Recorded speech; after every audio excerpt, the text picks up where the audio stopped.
खुश आमदीद। अक्सर हम खबरों में सुनते हैं कि मुआइशत बढ़ रही है, पर इसका असल मतलब क्या होता है? आज हम इसी इस्तिलाह को समझेंगे जिसके गिर्द ये सारी बातें घूमती हैं, यानी जीडीपी। ये एक ऐसा नंबर है जो हमारी नौकरियों से लेकर हुकूमती फैसलों तक हर चीज पर असर डालता है। तो चलें इसको जरा गहराई से देखते हैं। हम रोज सुनते हैं कि जीडीपी बढ़ गया या कम हो गया, लेकिन क्या ये एक नंबर वाकई किसी मुल्क की पूरी मुआशी कहानी बता सकता है? क्या इससे ये भी पता चलता है कि एक आम आदमी की जिंदगी बेहतर हो रही है या नहीं? अच्छा, तो बुनियादी तौर पर जीडीपी किसी भी मुल्क की माशी सेहत का एक तरह का रिपोर्ट कार्ड है। ये बताता है कि एक खास टाइम में मुल्क की हुदूद के अंदर जितनी भी फाइनल चीजें और सर्विसेज बनी हैं, उन सब की कुल मार्केट वैल्यू क्या है। मतलब एक ही नंबर में पूरी इकोनॉमी का खुलासा करने की कोशिश की जाती है। अब इसे ठीक से समझने के लिए आइए इसके नाम को ही लफ्ज ब लफ्ज तोड़ कर देखते हैं। अच्छा, इसको ऐसे समझें जैसे आप घी का पैकेट खरीदते हैं। उस पर लिखा होता है ग्रॉस वेट और नेट वेट। ग्रॉस वेट में घी के साथ साथ डब्बे का वजन भी शामिल होता है। बिल्कुल इसी तरह मईशत में ग्रॉस का मतलब है कि हमने पैदावार में इस्तेमाल होने वाली मशीनरी की टूट फूट या घिसाई को अभी माइनस नहीं किया है। तो इसका मतलब ये हुआ कि अगर कोई पाकिस्तानी शहरी कनाडा में काम कर रहा है तो वो कनाडा की जीडीपी को बढ़ा रहा है, पाकिस्तान की नहीं, क्योंकि काम कनाडा की हुदूद में हो रहा है। यही वो बुनियादी फर्क है जीडीपी और जीएनपी में। जीएनपी यानी ग्रॉस नेशनल प्रोडक्ट।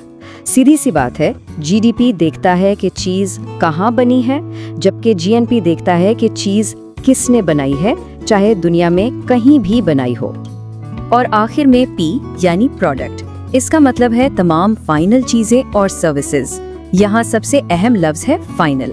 हम सिर्फ पूरी तैयार गाड़ी की कीमत गिनते हैं, उसमें लगे स्टील और टायरों की अलग अलग कीमत नहीं गिनते।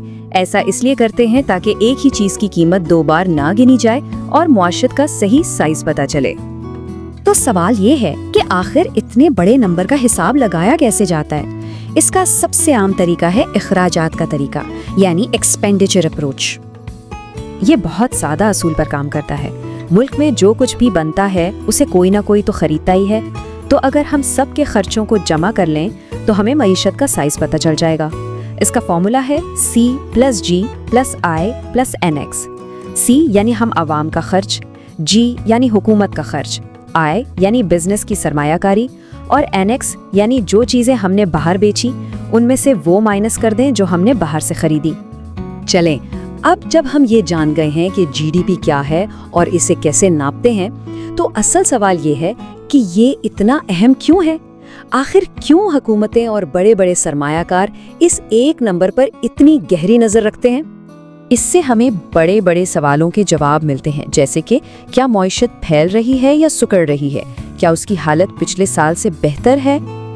और इससे एक और बड़ा फायदा ये होता है कि हम मुल्कों का आपस में मुवाजना कर सकते हैं। जैसे इस चार्ट में 2018 का डेटा देखें। चीन, पाकिस्तान और अफगानिस्तान की फीकस जीडीपी में कितना बड़ा फर्क है।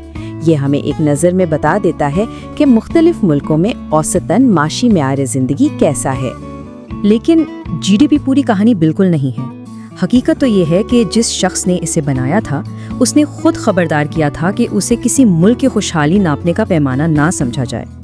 ये बात उसकी सबसे बड़ी कमजोरी को सामने लाती है। जीडीपी अच्छे और बुरे माशी काम में कोई फर्क नहीं करता।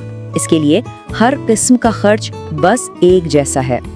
सोचिए, ये आलूदगी साफ करने और जेलें बनाने पर होने वाले खर्च को तो मईशत के लिए अच्छा समझता है, लेकिन घर में एक माँ जो काम करती है उसे शुमार ही नहीं करता।